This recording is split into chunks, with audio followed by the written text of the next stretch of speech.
Shalom. Would like to give all praise, honor, and glory to Yahweh Ba'ashem Yahweh Shai Ba'ashem Rakakadash. Double honors to the apostles and the elders of Great Millstone who do rule well and teach his truth, honesty, and sincerity. Salutations to you, brothers around the four corners of the earth that push this truth and honesty and sincerity and great diligence as well. It's your brother Azar, GMS St. Louis, coming back, continuing in the from a previous video, storage ran out, whatever cut me short, but I'm gonna finish it on up. We'll let Kev on stage speak because he said something about well, he says blacks, but we know through the spirit and through the scriptures that it's the whole nation of Israel, so-called Negroes, Latinos, Native Americans, the whole 12 tribes, man. It's a community minded.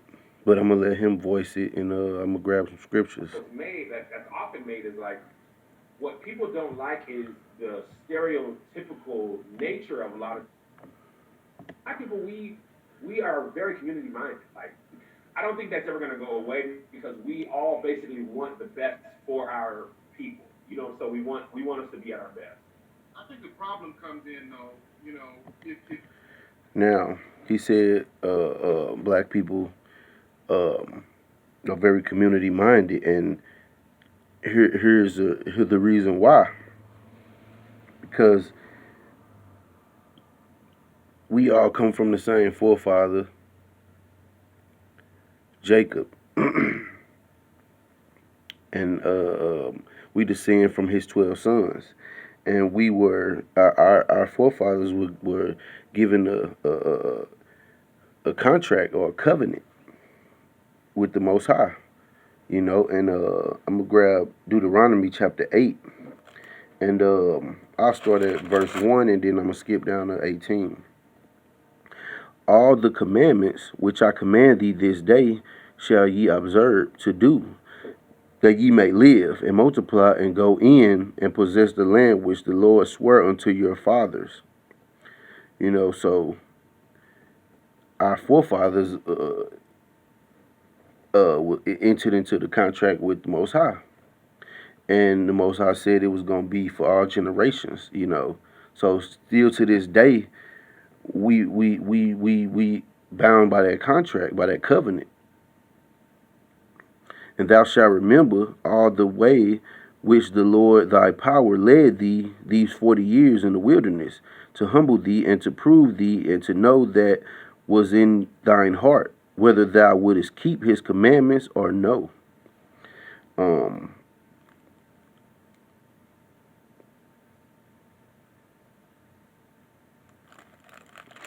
going to jump to verse 18.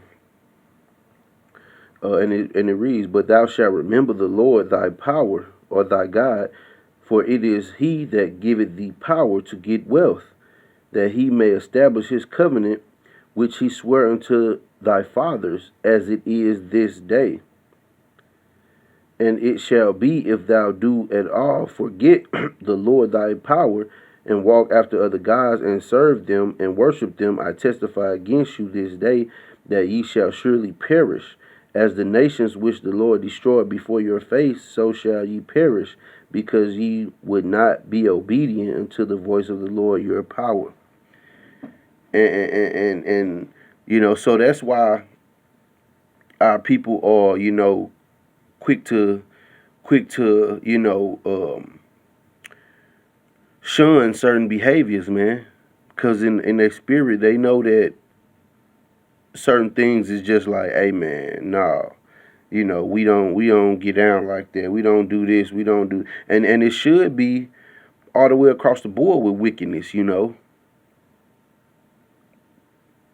But that's where that community minded come from. We want to see. He mentioned we like to see each other be at their best, and that's because, man, we supposed to be the light, man. The world goes off of what, in particular, what Judah does, the so-called Negro. So we do have to, shun certain behaviors and certain quote unquote creativities, you know, because the Lord deals with us as a whole, as a nation as a whole. He punishes and he judges nations as a whole, as well as individuals, but things like this, man, you know, just going against the laws and putting it as creativity, man. That's a cover up. But that type of behavior is the reason why the Lord put us in these conditions, man, for not being obedient. If for us as creators and for us as black entertainers, if you don't like my style, that's fine.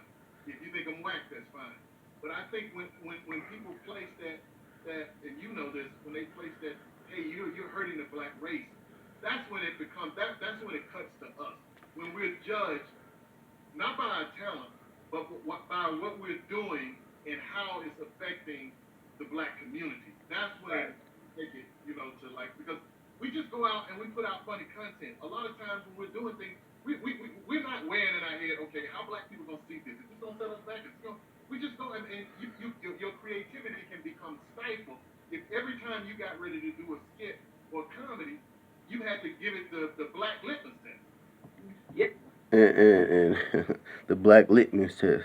But every time you did something, you should be considering the law, statutes, and commandments.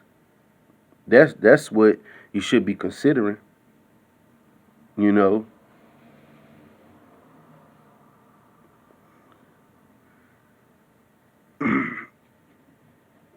That's what we should be considering, the law, statutes, and commandments.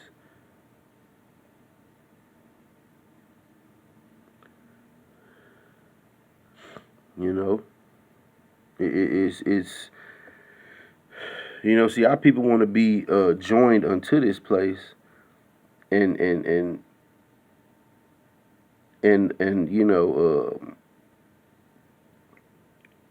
being thinking that it's no harm in doing what you see these other nations doing, but that's not the case. Yeah, I agree. I feel like that's another part of being black. It's we with white people and black people, we feel like sometimes it feels like everything you do is representative of the whole race. If you do something crazy, you're letting all black people down. But there's a lot of black people in the world, man, and they don't always agree with anything.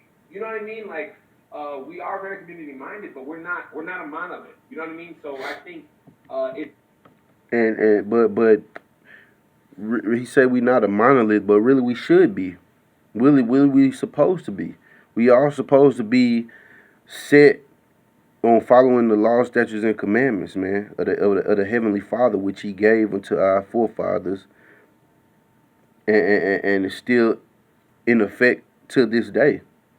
I want to read the book of Baruch, chapter 4, and I'll start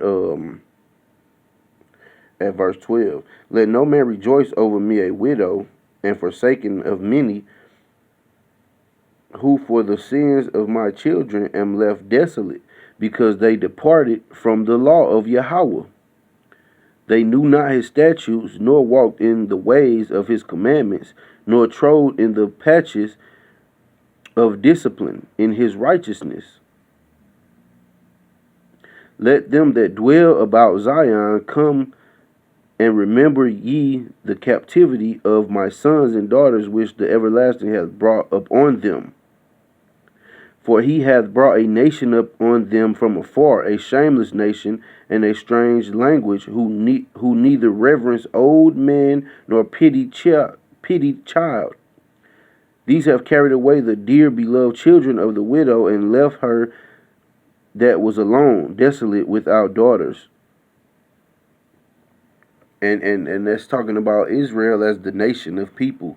The Lord brought these nations up on us time and time again, to put us in captivity because our people wasn't walking in the ways of the Heavenly Father as a whole.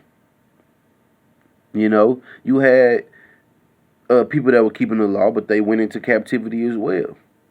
Some escaped, some fled, but the good suffer with the bad. And we supposed to be a monolith, a monolithic nation. I'm gonna jump to verse 1 in chapter 4. This is the book of the commandments of Yahweh, and the law that endureth forever. So it ain't no, people will say, well, times change, and that was the old days, and that was the Old Testament still stands, except the law of sacrifice and certain practices that's not wise to do in this time. But the New Testament is just repeating and reiterating the Old Testament. So, or people say, "Oh, that was back in Bible days." We still in the Bible days, Prophecies are still coming to pass, and some still gonna come to pass. All they that keep it shall come to life, but such as leave it shall die. Turn thee, O Jacob, talking to you 12 tribes, and take heed of it. Walk in the presence of the light thereof, that you mayest be illuminated. Give not thine honor to another, nor the things that are profitable unto thee to a strange nation. O Israel, happy are we, for things that are pleasing to Yahweh are made known to us. The things that are made are pleasing to the Heavenly Father are made known to us, man. These other nations don't know.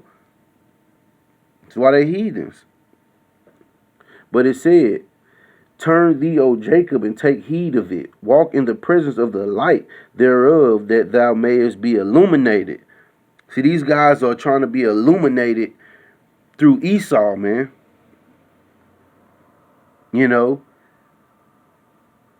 When being illuminated from the Heavenly Father, you're going to be on the right-hand side, not the left-hand side with Esau, because he's illuminated in wickedness. The left hand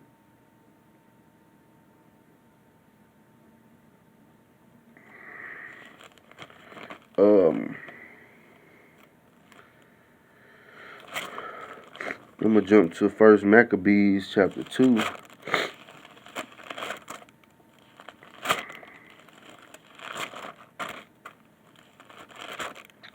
And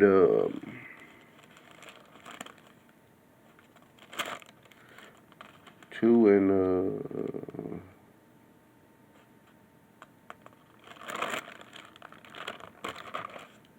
and verse 50. This is First Maccabees chapter 2 and verse 50. Now therefore, my sons, be ye zealous for the law, and give your lives for the covenant of your fathers. Call to remembrance what acts our fathers did in their time, so shall ye receive great honor and everlasting name. So to hell with trying to league up and rub shoulders with Esau and, gain something on this side, man. Remember the acts of our forefathers, man. They went up before the rulers and condemned them. Moses, he said, I don't want to be the son of the son of Pharaoh's daughter. He'd rather suffer with his people, and that's what he did, man. So our people got to get out of that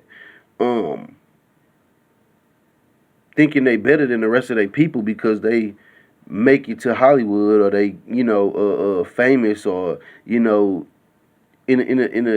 different bracket, by basically rubbing shoulders with Esau to get goodies, man.